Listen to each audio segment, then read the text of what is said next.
Step back with me into a world that existed tens of thousands of years ago. A world so harsh, so unforgiving that simply surviving another day was an achievement. This is the Ice Age, where massive creatures ruled the frozen landscape and humans were nothing more than small, fragile beings trying to make their way in a land of giants. But among these giants walked the most dangerous predator of all, the woolly mammoth. Picture a creature standing 12 feet tall, weighing as much as 4 modern elephants, armed with the curved tusks that could grow 16 feet long.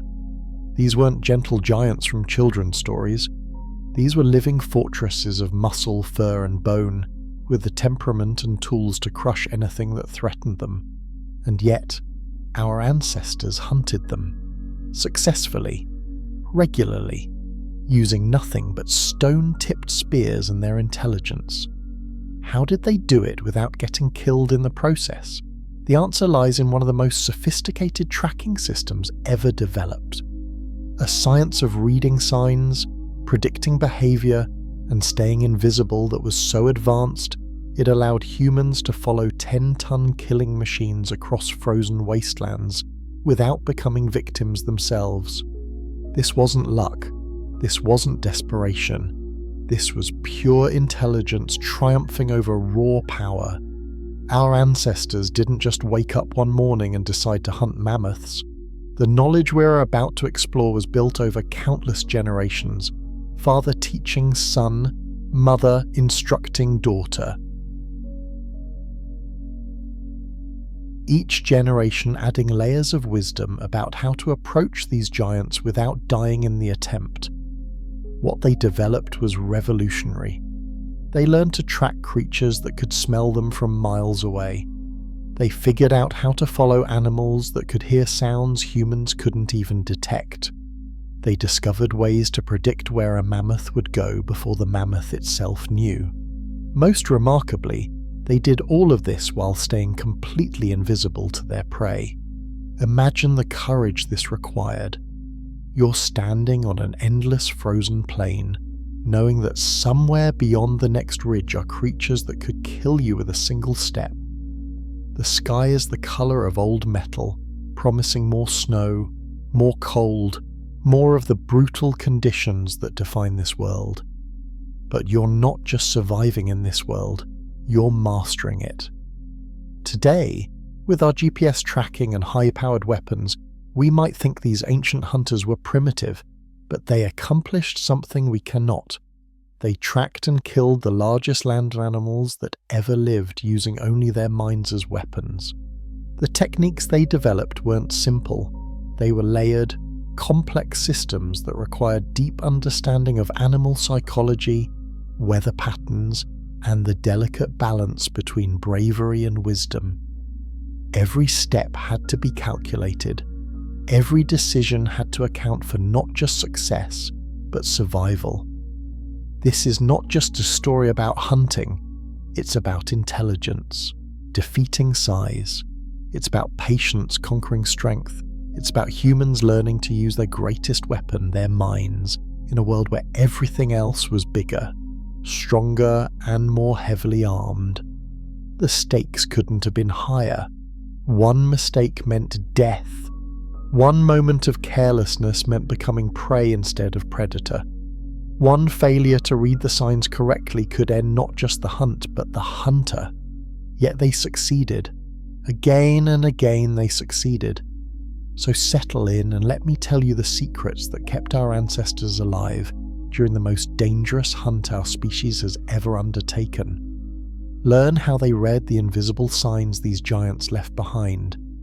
Discover how they developed the patience to follow trails for weeks while staying just close enough to maintain contact, but never close enough to trigger the mammoth's killing instincts. This is the story of how humans became the most successful mammoth hunters in history.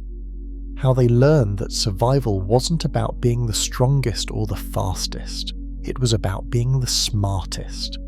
Are you ready to step into their world and learn the techniques that turned small, seemingly helpless humans into the ultimate predators of the Ice Age? Then let's begin this journey into the minds of the most sophisticated hunters our world has ever known. Chapter 2: Understanding the Mammoth. Before our ancestors could even begin to think about tracking these magnificent creatures, they had to understand them. Not just their size or their strength, but their minds, their habits, their fears, and their instincts.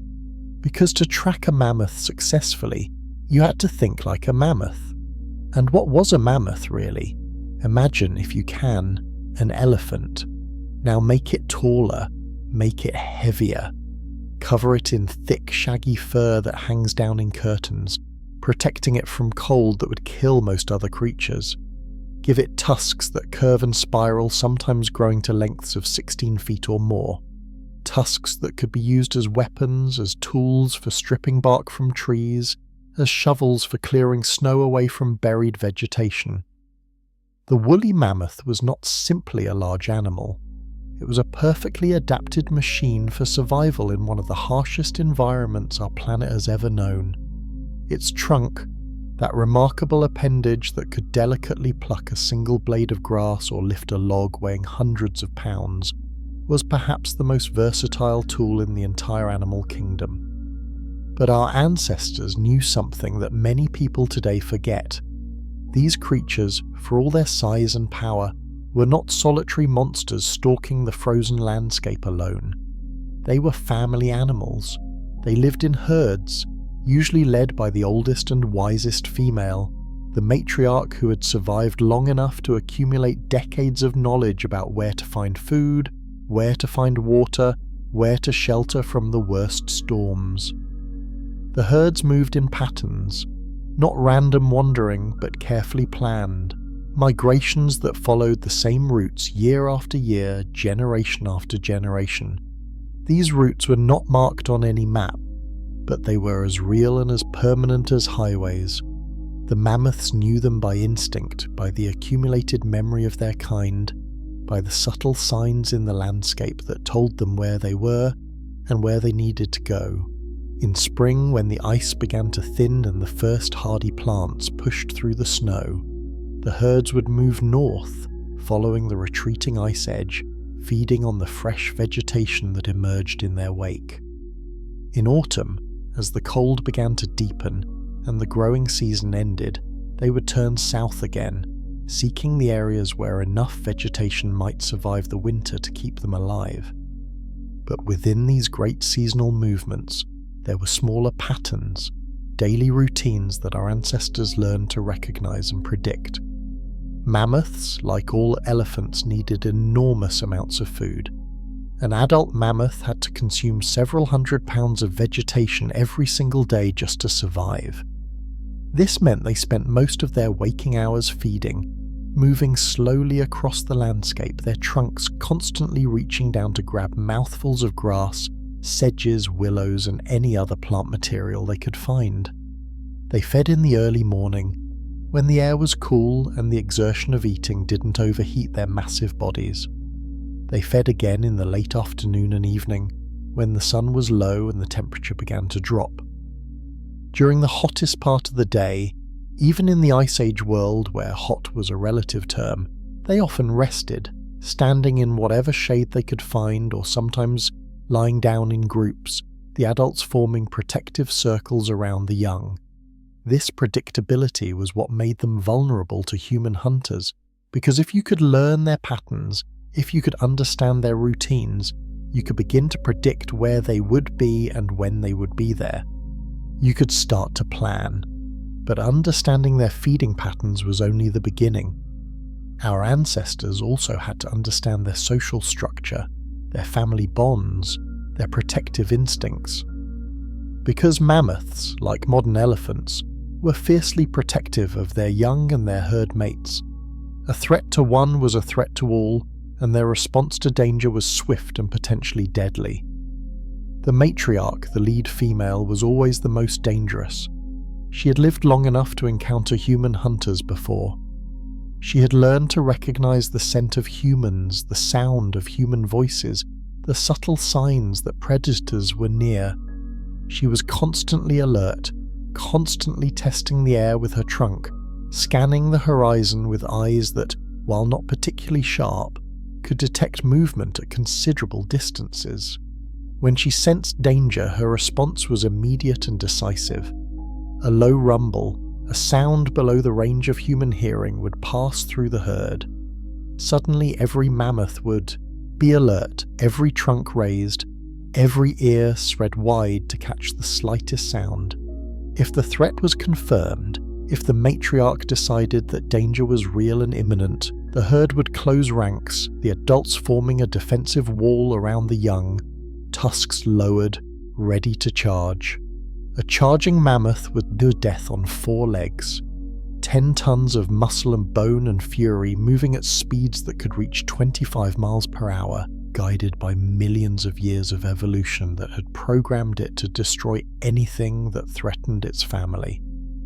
The ground would shake under its feet, the air would fill with its trumpeting calls, and anything in its path would be crushed, impaled, or trampled into the frozen earth.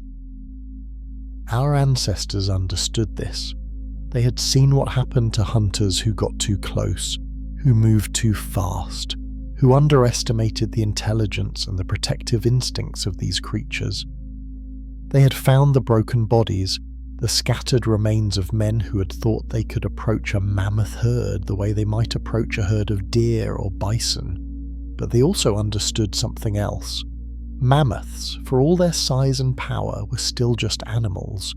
They had predictable responses to threats. They had blind spots, both literal and behavioral. They had weaknesses that could be exploited by hunters smart enough and patient enough to find them. The key was distance. Not just physical distance, though that was crucial, but psychological distance. To track a mammoth successfully, you had to remain invisible to them, not just unseen but unsmelled, unheard, unknown. You had to become like the wind, like the snow, like the shadows that moved across the landscape but posed no threat. This required an understanding of the mammoth senses that went far beyond what most people today realize. A mammoth's eyesight was relatively poor. They were near-sighted, better at detecting movement than at making out details, but their hearing was extraordinary. They could detect sounds across frequencies that humans couldn't even perceive. Low-frequency rumbles traveled for miles through the ground, allowing herds to communicate across vast distances, and their sense of smell was perhaps the most acute of any land animal that has ever lived. A mammoth could detect the scent of a human from miles away, could tell the difference between a man who had eaten meat that morning and one who had eaten only plants, could recognize individual humans by their unique scent signatures and remember those scents for years. This meant that our ancestors couldn't just worry about being seen. They had to worry about the wind. They had to understand air currents, how scent traveled across different types of terrain, how weather conditions affected the mammoth's ability to detect them. They had to wash themselves with snow and ice, rub themselves with plants and earth, do everything possible to mask or eliminate their human scent. But even more than that, they had to understand the mammoth's mind, how it thought, how it reacted, what it feared, because tracking a mammoth wasn't like tracking a deer or a rabbit. Those animals, when they detected a threat, would simply run away. A mammoth, especially a matriarch with a herd to protect, might run or it might attack. Learning to read the mammoth's body language, its vocalizations, its behavior patterns, was a skill that took years to develop. The position of the ears, the movement of the trunk, the way it held its head, the sounds it made, all of these were clues to its emotional state, its intentions, its level of alertness. A relaxed mammoth feeding peacefully would have its ears in a natural position, its trunk moving lazily as it gathered food, its head lowered toward the ground. Its vocalizations would be soft, conversational, the kind of low rumbles that family members used to stay in contact with each other. but a mammoth that sensed danger would transform completely. The ears would spread wide, the trunk would be raised high, testing the air constantly, the head would come up, the body would become tense, ready to move. The sounds would change too, becoming sharper, more urgent, the kind of calls that said, "Pay attention, something is wrong." And a mammoth that had decided to attack, well, our ancestors learned to recognize those signs too, and to react accordingly. Because by the time a mammoth had made the decision to charge, you had perhaps seconds to get out of the way or find some kind of protection.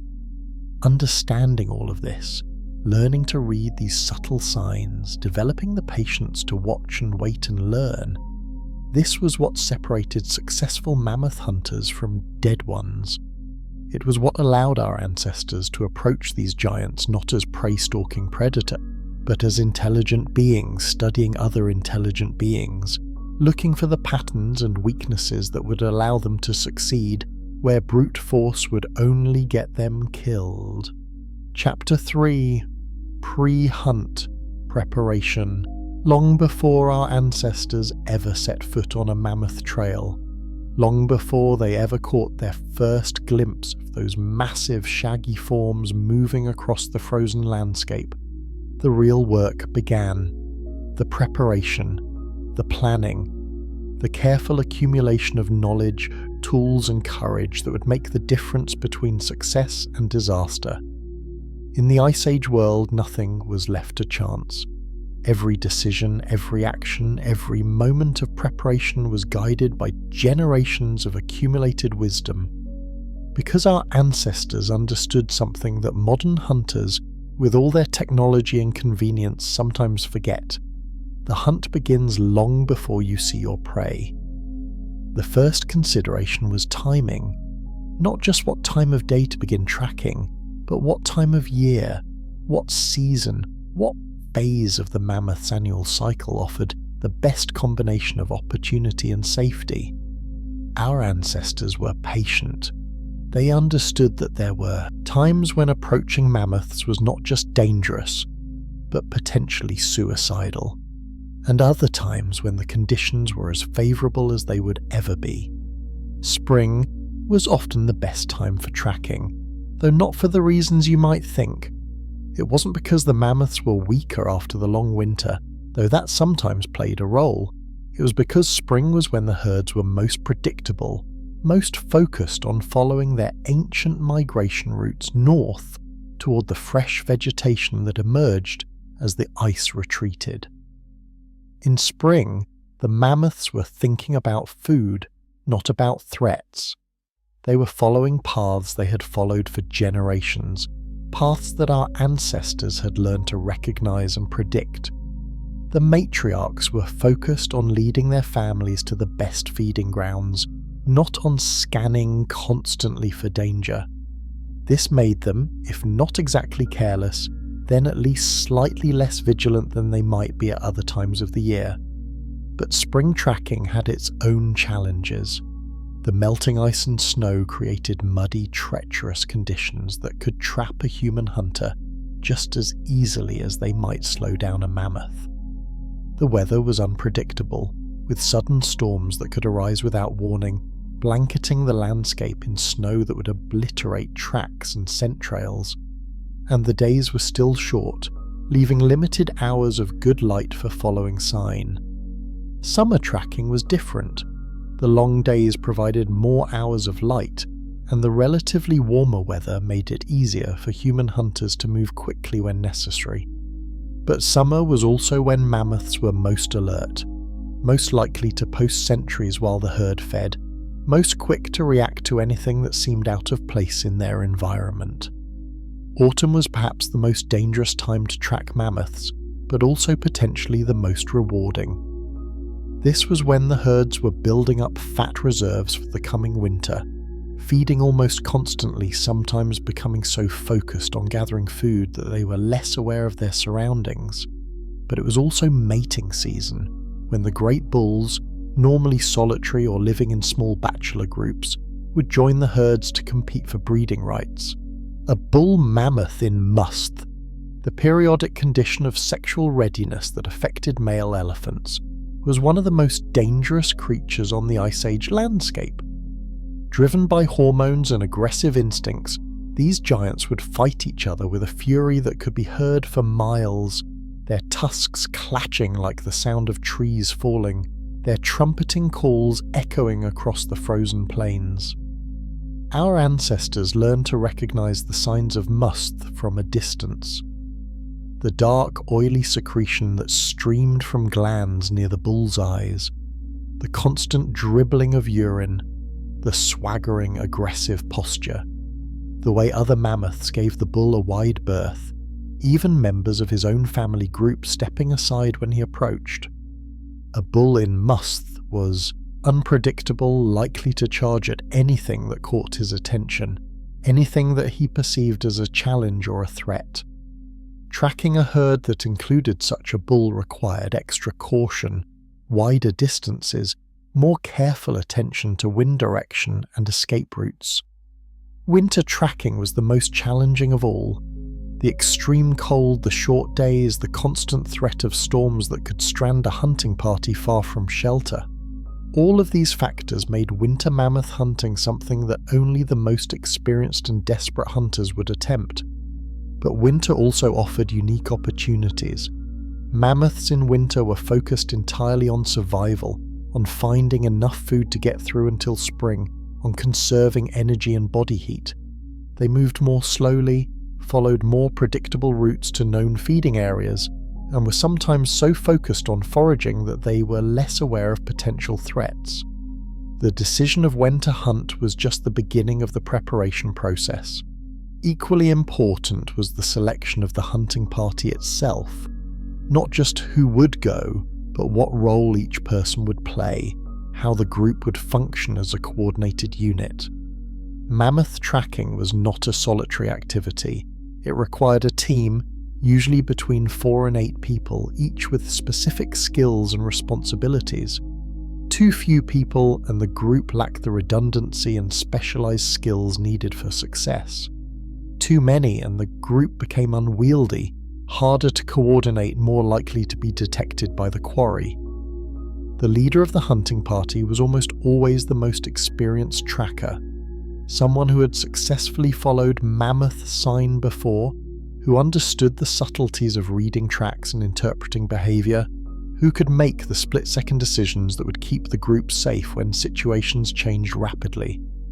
But experience wasn't the only qualification for leadership. The leader also had to be someone whom the other hunters trusted completely, someone whose judgment they would follow even when their own instincts might be telling them to do something different. Because in the critical moments of a mammoth hunt, there was no time for debate or discussion. The leader's word was absolute, and everyone's life depended on their ability to make the right decisions quickly. The tracking specialist was usually, but not always, the same person as the leader. This was the hunter with the keenest eyes, the one who could spot sign that others might miss, who could tell the difference between a track that was hours old and one that was days old, who could read the story written in disturbed earth and broken vegetation. But tracking mammoths required more than just reading sign on the ground. It required understanding weather patterns, predicting how wind and precipitation would affect scent trails, knowing how different types of terrain would influence the mammoth's movement patterns. The tracking specialist had to be part detective, part meteorologist, part animal psychologist. The scouts were the eyes and ears of the hunting party, the ones who ranged ahead to check for fresh sign, who climbed hills and trees to get better views of the surrounding landscape, who served as early warning systems if the quarry was closer than expected. Scouts had to be fast, quiet, and above all disciplined. They had to resist the temptation to get too close to their quarry, had to remember that their job was to gather information, not to initiate contact. The gear carriers might seem like the least important members of the hunting party, but our ancestors knew better. These were the hunters responsible for the tools and supplies that could mean the difference between success and failure, between life and death. They carried extra spear points, repair materials for damaged weapons, emergency food supplies, fire-making materials, and the specialized tools needed for processing a mammoth if the hunt was successful. Perhaps most importantly, they carried the retreat supplies, the emergency gear that would be needed if the hunt went wrong, if the party had to flee quickly, if someone was injured and needed immediate care. The gear carriers had to be strong enough to carry heavy loads over long distances, but also smart enough to know when to abandon gear in favor of speed. When getting away alive was more important than preserving equipment. The preparation of gear was itself a ritual that could take days or even weeks. Every spear point had to be perfectly shaped, perfectly sharp, perfectly hafted to its shaft. Every piece of cordage had to be tested for strength and flexibility. Every item of clothing had to be checked for tears or weak spots that might fail at a critical moment. But the most important preparation of all was mental. Our ancestors understood that tracking mammoths was as much a psychological challenge as a physical one. The constant tension of staying close enough to maintain contact with the quarry while staying far enough away to avoid detection. The need to remain alert and focused for hours or days at a time. The knowledge that one mistake, one moment of inattention could be fatal. Experienced hunters developed mental exercises, ways of staying calm and focused even when their adrenaline was surging, even when every instinct was telling them to either flee or fight. They learned to control their breathing, to move with deliberate precision rather than nervous haste, to think clearly even when their hearts were pounding with fear or excitement. They also learned to work as a unit, to communicate without words, to anticipate each other's actions and reactions, hand signals, body language, even the way someone moved or positioned themselves could convey information to the rest of the group. This silent communication was essential because verbal communication near a mammoth herd was often impossible without alerting the quarry to the hunter's presence. Chapter Morse. 4. Tracking techniques, the science of following on. Giants. Now we come to the heart of the matter, the skill that separated successful mammoth hunters from those who never returned home. The art and science of tracking, of reading the subtle signs that these massive creatures left in their wake, of following trails that might be days old across landscapes that could change without warning. To understand how our ancestors tracked mammoths, you have to understand something about the nature of tracks themselves. When a 10-ton animal moves across the landscape, it leaves more than just footprints in the soil. It leaves a signature, a story written in disturbed earth, broken vegetation, scattered dung, rubbed bark, and a dozen other subtle signs that most people today would never notice.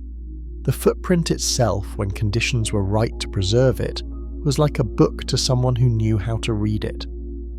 A mammoth's foot was enormous, sometimes more than 2 feet in diameter, padded with thick, spongy tissue that distributed the animal's immense weight across a broad surface. But within that massive print were details that could tell an experienced tracker everything they needed to know.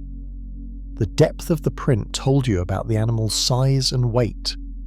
A deep, clearly defined track meant a large, heavy animal, probably an adult. A shallower print might indicate a younger mammoth, or an adult that was moving quickly and not putting its full weight down with each step. The shape of the print could tell you about the mammoth's condition. A perfectly round, evenly distributed print suggested an animal that was healthy, moving at a normal pace, carrying its weight evenly.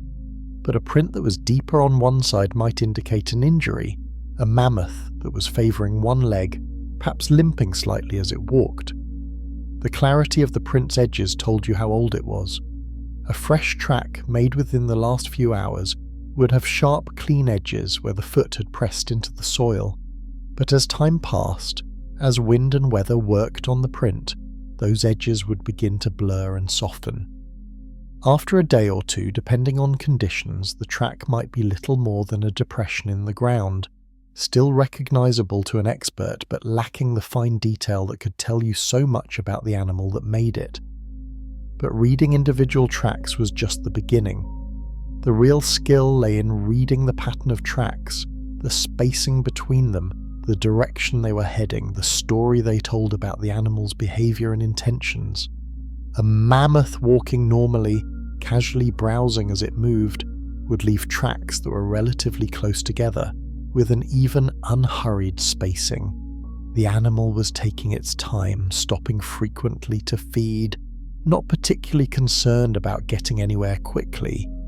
But a mammoth that was travelling with purpose, moving from one feeding area to another, or heading toward water, would leave tracks that were spaced, farther apart, more regular in their spacing, showing a deliberate ground-covering gait. This was an animal that knew where it was going and was focused on getting there. A running mammoth, fleeing from danger or charging toward a threat, would leave an entirely different pattern. The tracks would be much farther apart, sometimes with deep gouges where the animal's feet had dug into the ground for traction. The pattern would be irregular, showing the controlled chaos of an animal moving at maximum speed. But our ancestors had to learn to read more than just the tracks themselves. They had to understand the entire landscape, the complete picture of how the mammoth had moved through its environment and what it had been doing as it travelled. Broken branches told part of the story. Mammoths were not delicate creatures. When they moved through forested areas, they broke branches, stripped bark, pushed down small trees. The height of the damage told you about the size of the animal. The freshness of the breaks told you how recently it had passed. The pattern of the damage told you whether the mammoth had been feeding as it travelled, or simply pushing through obstacles in its path. Dung was another crucial source of information, though perhaps not the most pleasant aspect of tracking. Mammoth dung was unmistakable, large, fibrous piles that could be as big as a campfire. But to an experienced tracker, each pile was a treasure trove of information.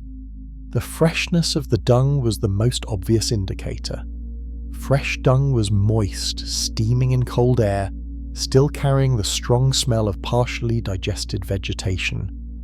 Day-old dung was drier, less aromatic, beginning to break apart.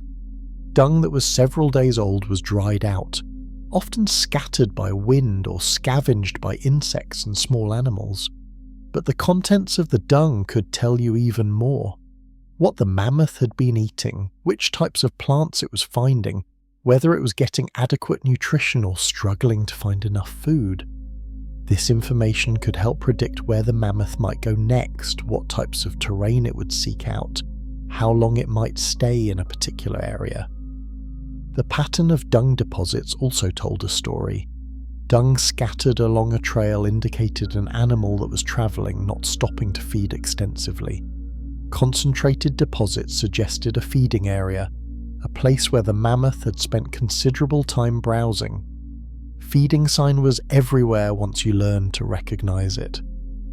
Mammoths didn't just eat grass like modern cattle. They were browsers as well as grazers, feeding on a wide variety of plants, from ground-level sedges and herbs to the bark and branches of trees and shrubs. Where they had been feeding on grass, you could see the characteristic pattern of their grazing.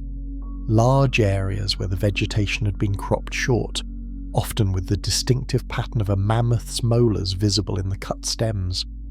These weren't the neat, precise cuts that modern mowing equipment would make, but rough, irregular breaks that showed where the mammoth's grinding teeth had worked on the plant material.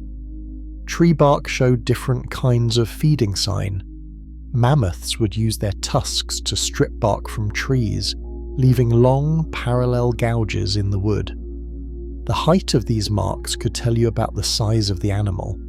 The freshness of the wounds could tell you how recently the feeding had occurred. But reading the individual signs was only part of the skill. The real mastery came in putting all the information together, in reading the entire story that the mammoth's passage had written across the landscape. Our ancestors learned to think like the animals they were tracking. They would study the terrain ahead, trying to predict where a mammoth would go next. Would it follow the valley floor where the grass was thicker, or climb to higher ground where there might be better visibility? Would it head toward the river for water, or avoid the marshy ground near the banks where it might become mired? Weather was a constant factor in a tracking. Rain could wash away tracks, snow could cover them, wind could scatter scent trails and obliterate subtle signs. Our ancestors had to understand how different weather conditions would affect their ability to follow their quarry, and they had to adjust their techniques accordingly. In dry conditions, tracks might be preserved for days, clear and readable for any hunter skilled enough to interpret them.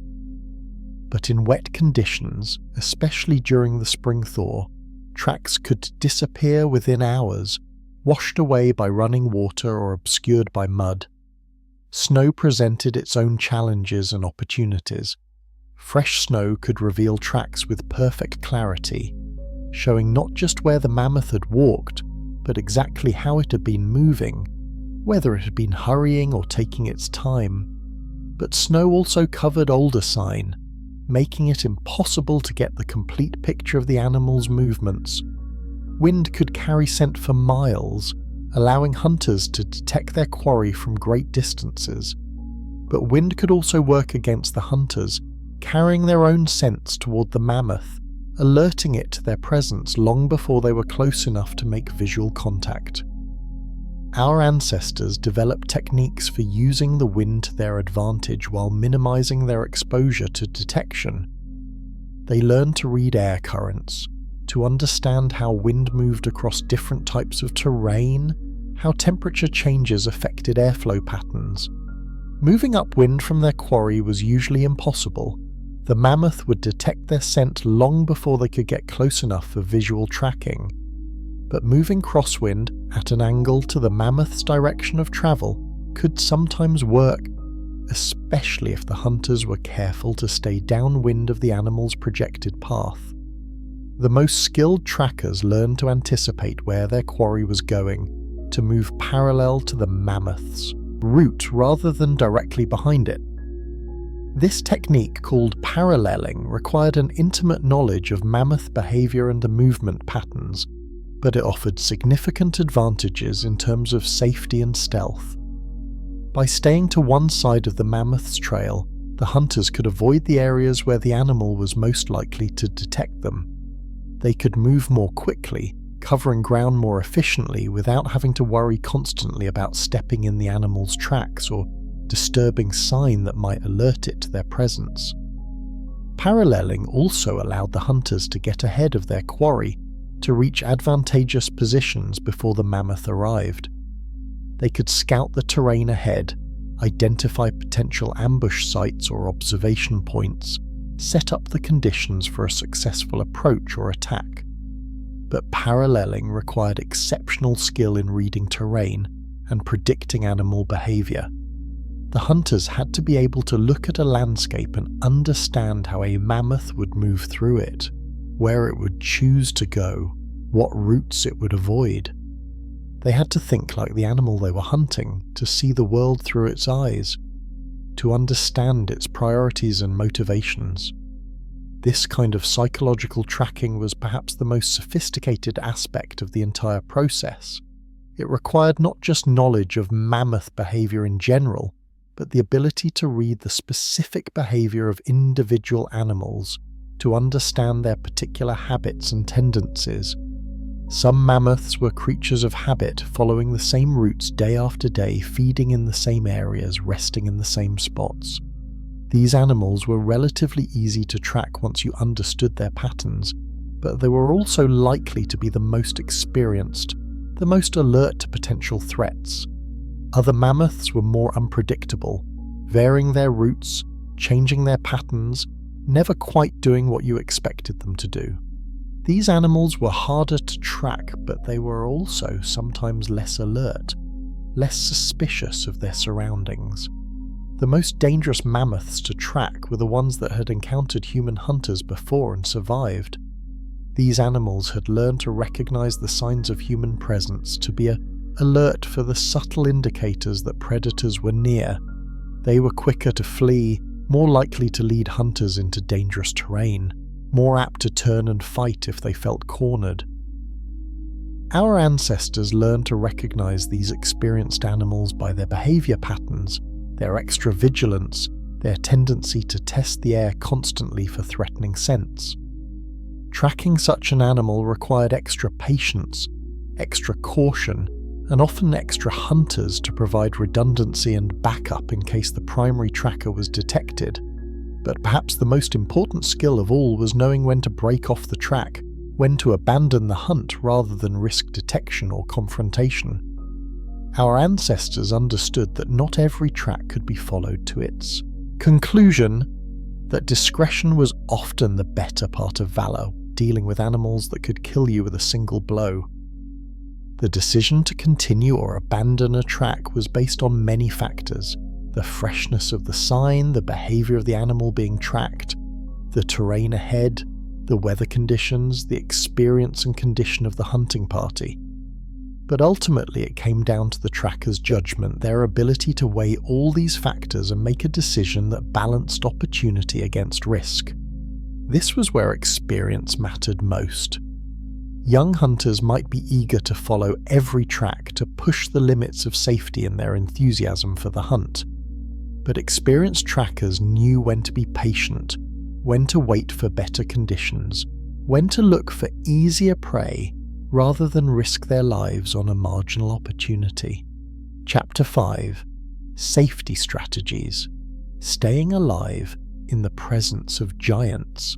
In this frozen world where death could come without warning, where a single mistake could mean the end, not just of the hunt but of the hunter, our ancestors developed safety strategies that were as sophisticated as they were essential. These were not simple rules or basic precautions, but complex, layered systems of protection that had been refined over generations of dangerous encounters. The foundation of all mammoth hunting safety was distance, not just staying far enough away to avoid detection, but understanding the different types of distance that mattered in different situations. Physical distance, yes, but also psychological distance, sensory distance, and what we might call tactical distance. The space needed to react and respond when situations changed rapidly. The basic rule, learned through hard experience and passed down through countless generations, was that you never, ever got closer to a mammoth than you absolutely had to. And what constituted absolutely had to was defined very differently than what a modern hunter might think. Our ancestors understood that their weapons, their stone-tipped spears and wooden shafts, had severe limitations. These were not long-range weapons, they were not precision instruments that could kill from a safe distance. To be effective against an animal as large and tough as a mammoth, they had to be used at close range, close enough to penetrate the thick hide and reach vital organs. But this created a deadly paradox. To kill a mammoth, you had to get close to it. But getting close to a mammoth was the most dangerous thing a human being could do in the Ice Age world. The solution our ancestors developed was not to bridge this gap with courage or recklessness, but with knowledge, preparation, and an almost supernatural level of patience. The minimum safe distance for tracking a mammoth was determined by several factors, all of which had to be constantly evaluated and adjusted as conditions changed. Wind direction was perhaps the most critical. When the wind was blowing from the mammoth toward the hunters, carrying the animal's scent away from them, they could get relatively close, perhaps within a few hundred yards if the terrain provided adequate cover. But when the wind shifted, when it began carrying the hunter's scent toward their quarry, that safe distance might suddenly become several miles. Our ancestors learned to read wind patterns not just for the moment, but to predict how air currents would change throughout the day. They understood that morning breezes might shift direction as the sun climbed higher, that weather fronts could bring sudden changes in wind direction that would compromise their position in minutes. The terrain itself determined much about safe distances. In open country, where both hunters and prey could see for miles in every direction, the safe distance was much greater. But in broken country, among hills and valleys, forests and rocky outcroppings, hunters could sometimes get much closer while remaining concealed. Our ancestors became masters at reading terrain, at understanding how the shape of the land could be used to their advantage. They learned to move through low ground, to use ridges and hillsides as natural blinds, to position themselves so that even if the mammoth looked in their direction, they would be invisible against the background of rocks, trees or snow. But using terrain for concealment required more than just hiding behind obstacles. It required understanding how the mammoth would move through the landscape, where it would look for threats, what areas it would naturally avoid or approach with caution.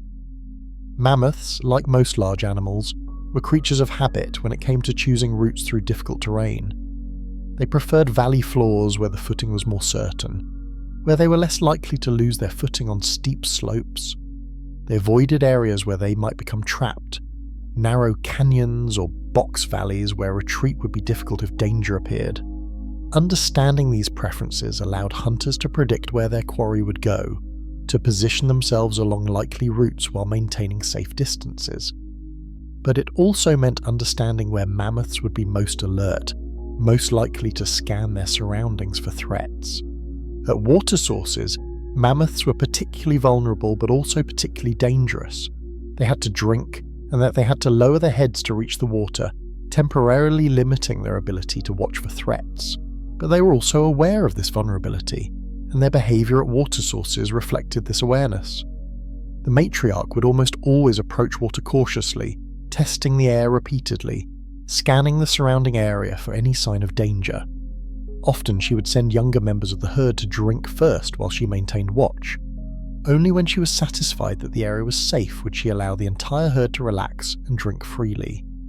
Our ancestors learned to identify these watering patterns, to recognise the signs that indicated a mammoth herd was approaching water.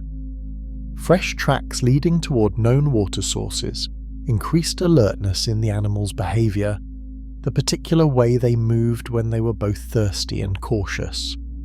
But they also learned that attempting to ambush mammoths at water sources was extremely dangerous. The animals were at their most alert, most likely to detect threats, most quick to react with violence if they felt cornered. Many hunters had died trying to approach mammoth herds at watering places, mistaking the animal's temporary vulnerability for an opportunity. Instead, experienced hunters used watering sites as information gathering points. They would position themselves at great distances, sometimes miles away, and use elevated observation points to watch the mammoth's behaviour, to learn about herd composition, to identify individual animals, to understand the group's movement patterns and daily routines. This kind of long-distance observation required not just patience, but exceptional eyesight and the ability to interpret behaviour patterns from far away. Hunters learned to recognise individual mammoths by their size, their posture, their particular ways of moving. They could identify the matriarch by the way other animals deferred to her, the way she positioned herself relative to the herd, the way she constantly scanned for threats. But observation from a distance was only useful if you could translate that information into tactical advantages. Our ancestors developed elaborate systems of communication that allowed hunting parties to coordinate their movements while maintaining safe distances from their quarry. Hand signals were the most basic form of communication, but they were limited by line of sight and the need to avoid movements that might be detected by the mammoth's peripheral vision.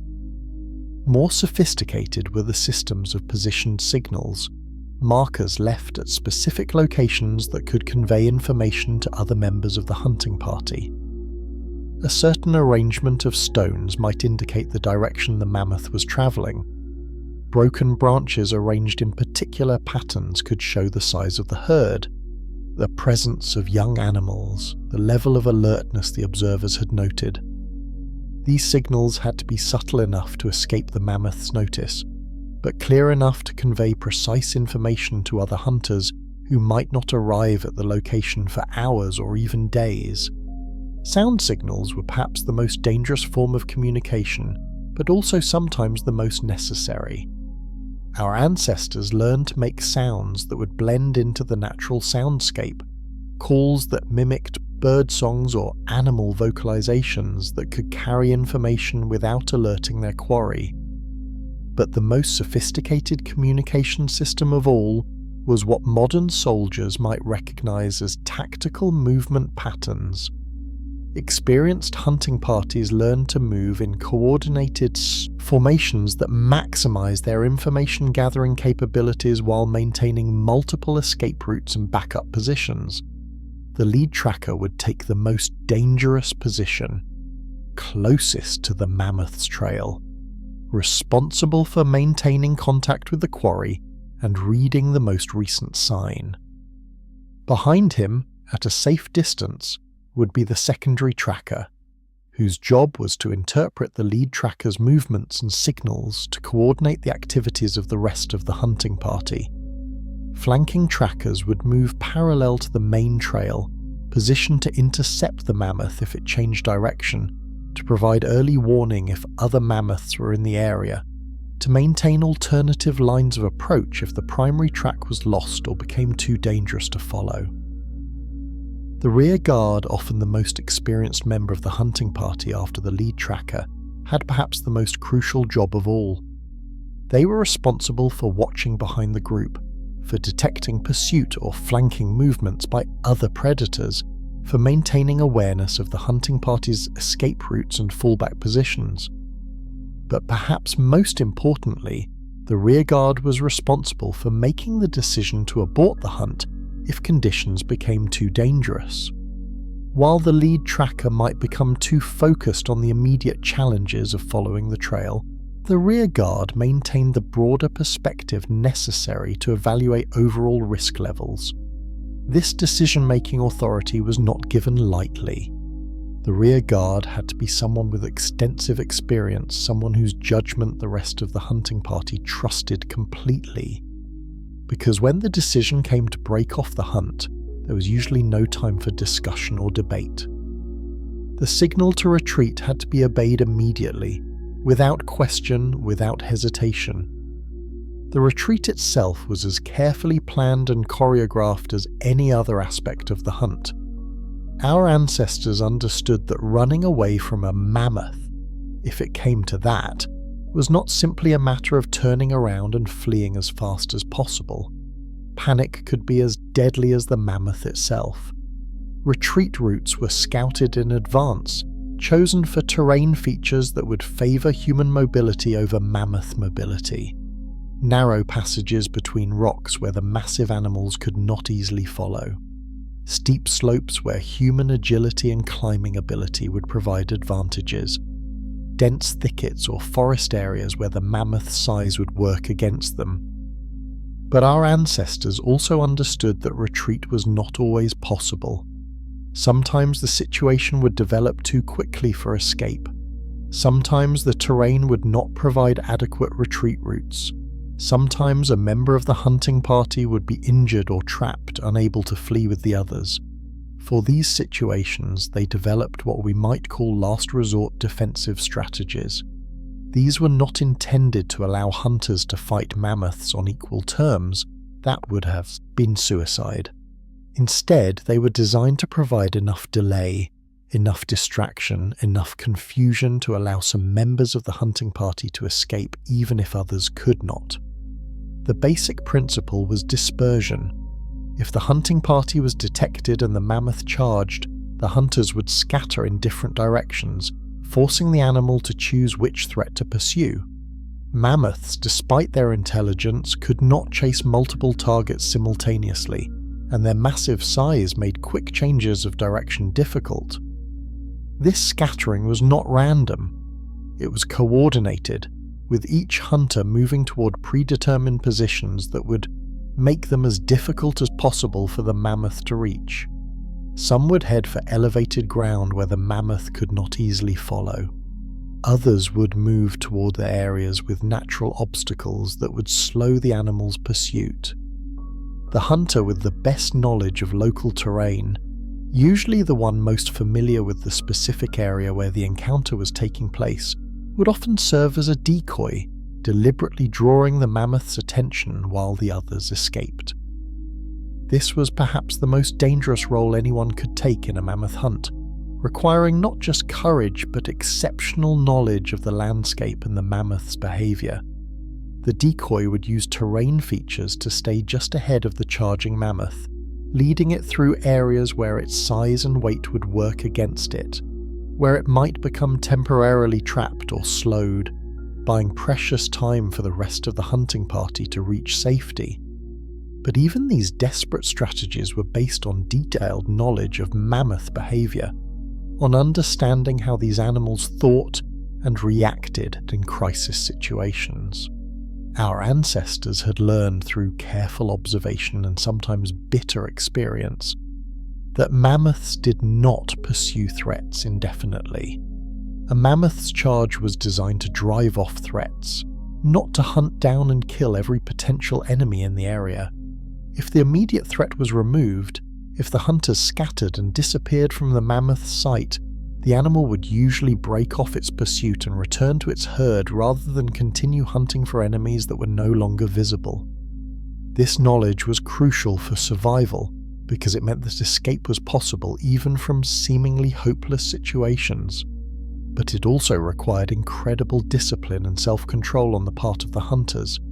When a 10-ton animal was thundering toward you, every instinct would be screaming at you to keep running, to put as much distance as possible between yourself and the threat. But our ancestors learned to resist these instincts, to trust in their knowledge of mammoth behaviour, to find concealment and remain motionless rather than continue fleeing. Because continuing to run might keep you in the mammoth's sight longer, might trigger its pursuit instincts, might turn a defensive charge into a determined hunt.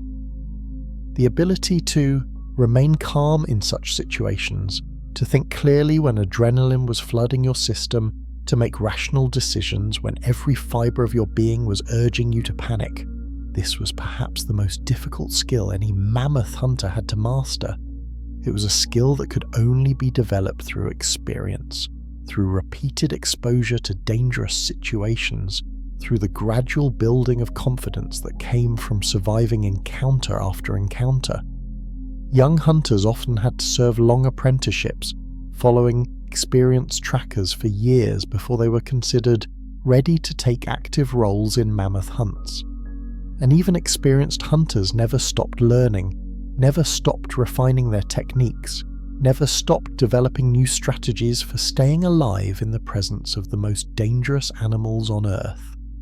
Because our ancestors understood something that is sometimes forgotten in our modern world, that survival was not a goal you achieved once and then forgot about, but a skill you had to practice and perfect every single day of your life.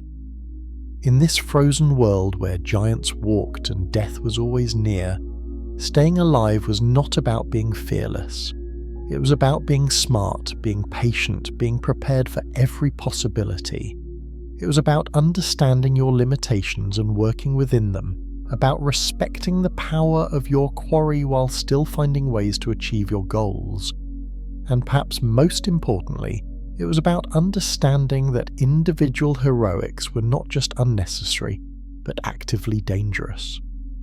The hunters who survived were not the ones who took the greatest risks or displayed the most courage, but the ones who worked best as part of a team, who followed the safety protocols that had been developed over generations, who understood that their primary responsibility was not to themselves but to the other members of their hunting party. Because in the end, mammoth hunting was not about conquering these magnificent creatures through force or bravery. It was about outsmarting them, outweighting them, using human intelligence and cooperation to achieve what human strength and speed could never accomplish alone. Chapter 6: The Hunt Process, From Tracking to Triumph.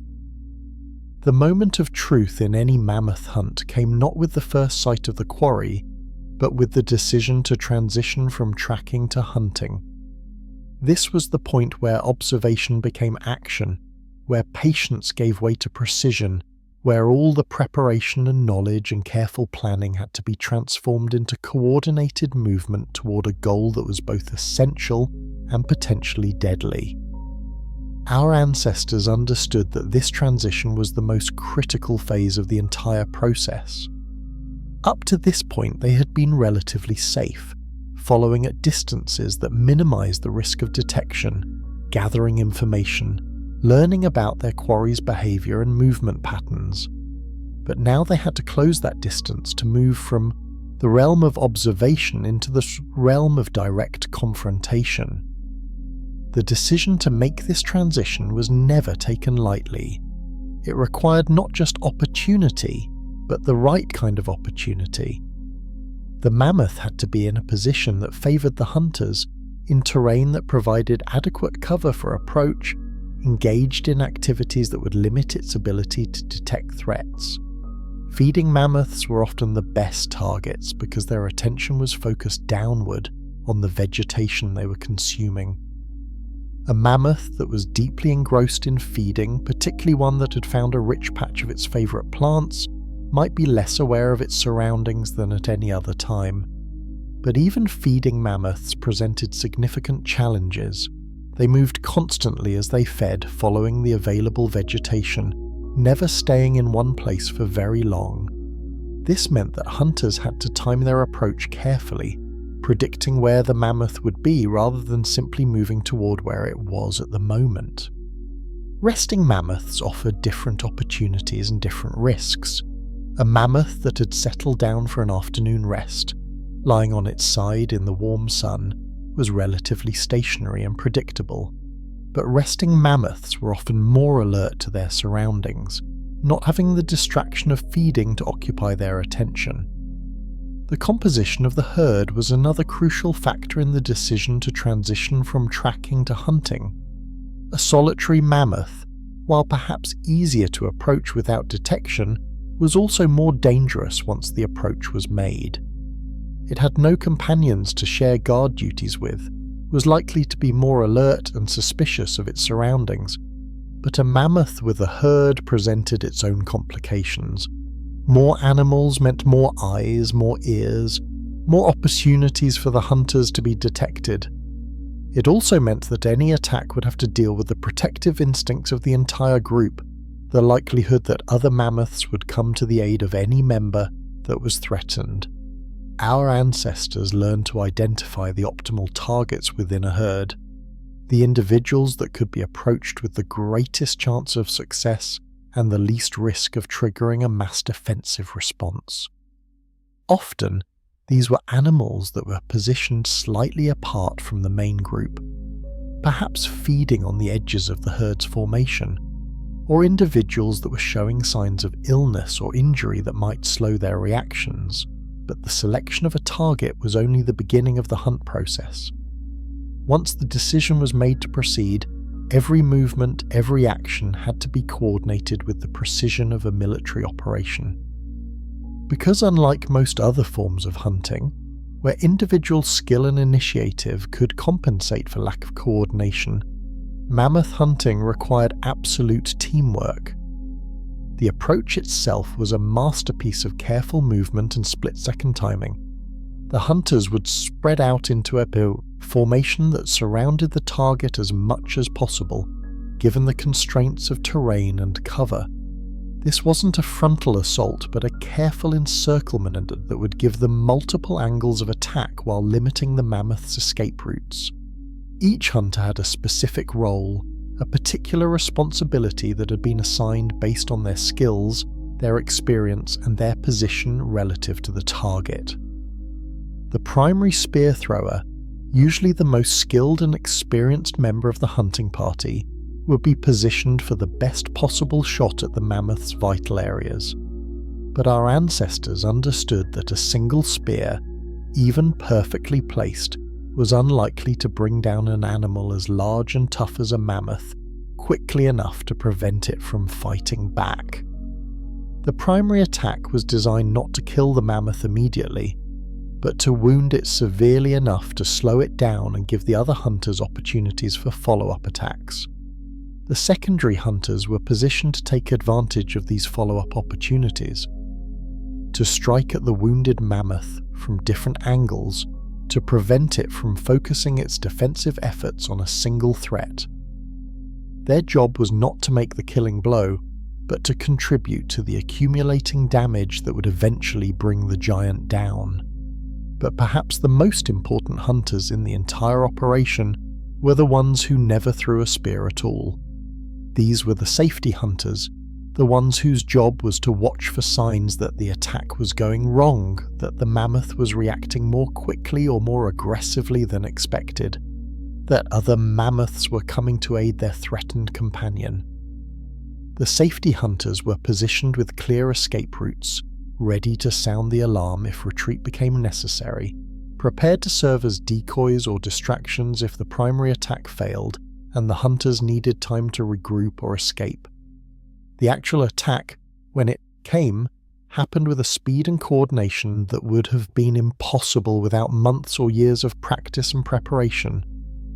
The primary spear thrower would wait for the perfect moment, the instant when the mammoth was positioned just right, distracted by feeding or resting, unaware of the danger that surrounded it. The spear itself was not the crude, primitive weapon that many people imagine. It was a carefully crafted instrument, balanced for accuracy, tipped with the stone point that had been shaped and sharpened with incredible precision. The shaft was made from wood that had been selected for its strength and flexibility, straightened by careful heating and bending, smoothed to reduce air resistance. But the spear was only as effective as the hunter who threw it, and mammoth hunting required levels of accuracy and power that few modern athletes could match. The target was not just anywhere on the mammoth's massive body, but specific vulnerable areas where the spear could penetrate deeply enough to cause significant damage. The heart was the ideal target, but it was protected by thick layers of muscle and fat, and it was constantly moving as the mammoth breathed. The lungs were larger targets, easier to hit, but a lung shot might not be immediately fatal, giving the mammoth time to fight back or escape.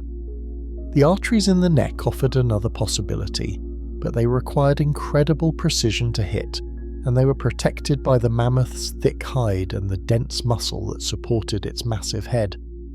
A missed shot at the neck might only enrage the mammoth without slowing it down significantly. Our ancestors developed techniques for maximizing the effectiveness of their spear attacks, ways of throwing that would drive the point as deeply as possible into the mammoth's body. They learned to aim not just for the surface of the target, but to visualize the internal organs they were trying to reach, to adjust their aim and their throwing power based on the angle of approach and the mammoth's position. But they also understood that even the most perfectly placed spear might not be enough to bring down a mammoth quickly. These were incredibly tough animals, capable of surviving wounds that would kill smaller creatures almost instantly. A mammoth might continue fighting for minutes or even hours after receiving what should have been a mortal wound. This meant that the hunters had to be prepared for a prolonged engagement, a battle that might continue long after the initial attack. They carried multiple spears, not just for the initial assault but for the follow-up attacks that would almost certainly be necessary. But prolonged fighting with a wounded mammoth was perhaps the most dangerous situation any hunter could face. A wounded mammoth was not just large and powerful but desperate and unpredictable.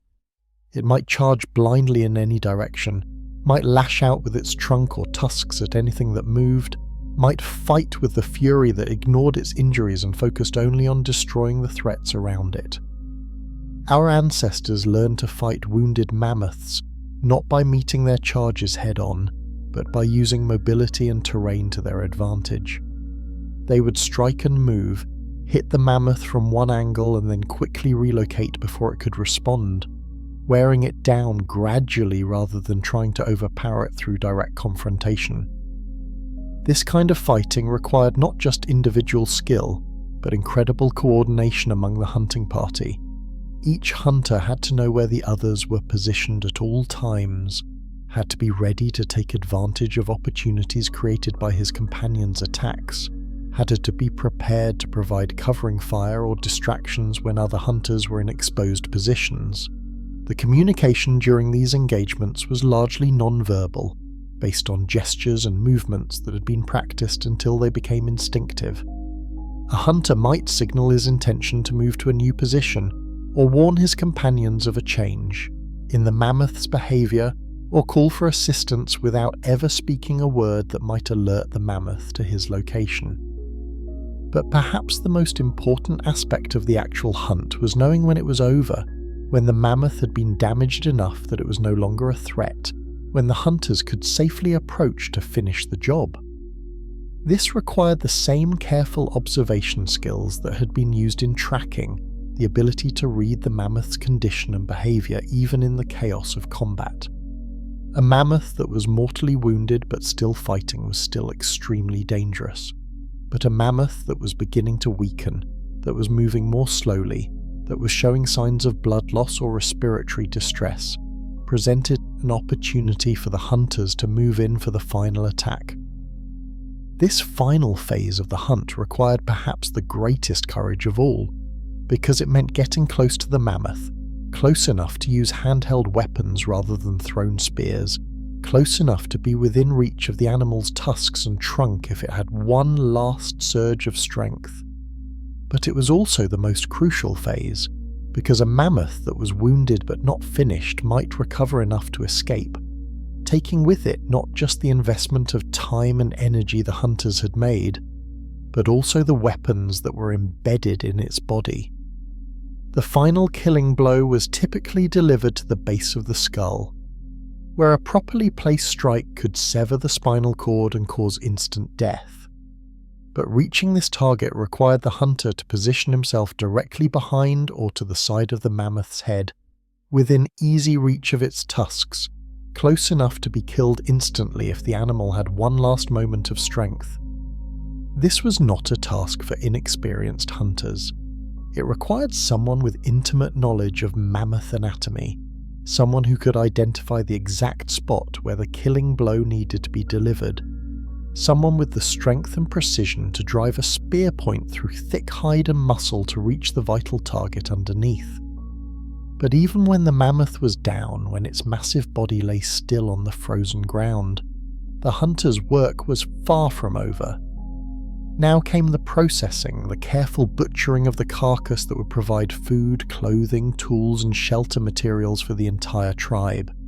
This was a race against time, because a mammoth carcass would not stay fresh for long, especially in the relatively warmer seasons when bacterial decay could set in quickly. But it was also a task that required incredible skill and knowledge, because every part of the mammoth had value, and proper processing could mean the difference between abundance and starvation for the entire community. The meat had to be cut and distributed according to complex social protocols that governed how the proceeds of a hunt were shared among the participants and the broader community. The hide had to be carefully removed and processed to preserve it, for use in clothing and shelter construction. The bones had to be sorted and prepared for use as tools, weapons, and construction materials. But perhaps most importantly, the hunt had to be remembered, recorded in the oral traditions of the tribe, added to the accumulated knowledge that would be passed down to future generations. Every detail that might be useful for future hunts had to be noted and preserved. What had worked, what had failed, what had been learned about mammoth behavior, what innovations in technique or equipment had proven effective. Because in the end, each mammoth hunt was not just an isolated event, but part of a continuous process of learning and adaptation that allowed our ancestors to survive and thrive in one of the most challenging environments our species has ever faced. Each successful hunt added to the knowledge base that made future hunts possible. Each failure provided lessons that could prevent similar failures in the future. And in this way, our ancestors built not just their individual skills as hunters, but the collective wisdom of their people, the cultural knowledge that allowed them to live successfully alongside the most magnificent and dangerous animals that have ever walked the earth. Section 7. Conclusion and Reflection. Lessons from the Ice. 5 to 10 minutes. And so we come to the end of our journey back through time, back to a world where humans were not the dominant species, where survival depended not on technology or convenience, but on knowledge, patience, and the kind of courage that comes from understanding both your own limitations and the nature of the challenges you face. The mammoth hunters of the Ice Age left us no written records, no detailed accounts of their techniques and strategies, but they left us something perhaps more valuable: the proof that human intelligence, human cooperation, and human determination could overcome obstacles that seem impossible when measured against our physical limitations. These were not superhuman beings, these ancient hunters. They were people like us, with the same basic anatomy, the same fundamental capabilities, the same need for food and shelter and safety that drives us today. But they accomplished something that we, with all our modern technology, might find difficult to duplicate. They learned to track and hunt the largest land animals that have ever lived, using nothing but stone tools and wooden spears and the accumulated wisdom of their people. They did it not once or twice as desperate measures in times of extreme need, but regularly, successfully as part of their normal way of life. How did they do it? The answer, as we have seen, lies not in any single technique or strategy, but in the integration of many different skills and forms of knowledge. They were students of animal behavior, meteorologists who could read weather patterns, psychologists who understood both mammoth nature and human nature, tacticians who could plan and execute complex operations under the most dangerous conditions. But perhaps most importantly, they were part of communities that valued and preserved knowledge, that understood the importance of learning from both success and failure, that recognized that survival was not an individual achievement but a collective effort spanning generations. In our modern world, we sometimes forget these lessons. We tend to think of survival as something that technology can provide, that individual skill and determination can achieve, that can be purchased or learned from books or videos. But our ancestors knew better.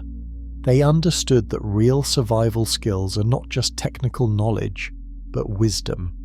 The wisdom to know when to act and when to wait, when to take risks and when to avoid them, when to trust your own judgment and when to defer to the experience of others. They understood that courage is not the absence of fear, but the ability to function effectively despite fear, to make rational decisions when your adrenaline is surging, to work as part of a team when every instinct is telling you to look out for yourself first. They understood that patience is not passive waiting but active preparation, the discipline to spend hours or days or weeks getting ready for opportunities that might last only minutes, the willingness to abandon plans that are not working rather than stubbornly persisting in approaches that will only lead to failure. Most of all, they understood that survival is not about conquering nature, but about finding your place within it, about understanding the rules that govern the natural world and learning to work within those rules rather than against them. The mammoths are gone now, vanished from the earth, except in our museums and our imaginations. The world that our ancestors knew, that frozen landscape of the Ice Age, has been transformed beyond recognition. The knowledge and skills that allowed humans to hunt these magnificent creatures have largely been lost, preserved only in fragments in the archaeological record and the oral traditions of a few remaining hunter-gatherer peoples. But the lessons those ancient hunters learned, The principles that guided their survival are as relevant today as they were tens of thousands of years ago. In a world that seems increasingly unpredictable, increasingly dangerous, increasingly complex, we might benefit from remembering what our ancestors knew about patience, about preparation, about the importance of community and shared knowledge. We might benefit from remembering that our greatest strength as a species has never been our physical capabilities, but our ability to think, to plan, to work together, to learn from our mistakes and build on our successes. We might benefit from remembering that survival is not about being the strongest or the fastest or the most aggressive, but about being the smartest, the most adaptable, the most willing to learn from the world around us. As you settle into sleep tonight, in your warm bed, in your safe home, far from the dangers that our ancestors faced every day, you might reflect on their legacy. Not just the fact that they survived long enough for us to be here, but the example they set of what humans can accomplish when they combine intelligence with patience, courage with wisdom, individual skill with community support. The frozen world of the Ice Age is gone, but the human qualities that allowed our ancestors to thrive in that world remain. They sleep within us, waiting to be awakened when we need them, ready to guide us through whatever challenges we might face. And perhaps, in the quiet of this night, you can hear their voices across the centuries, telling us that survival is possible, that challenges can be overcome, that even the most dangerous situations can be navigated successfully if we approach them with the right combination of respect, preparation, and quiet courage.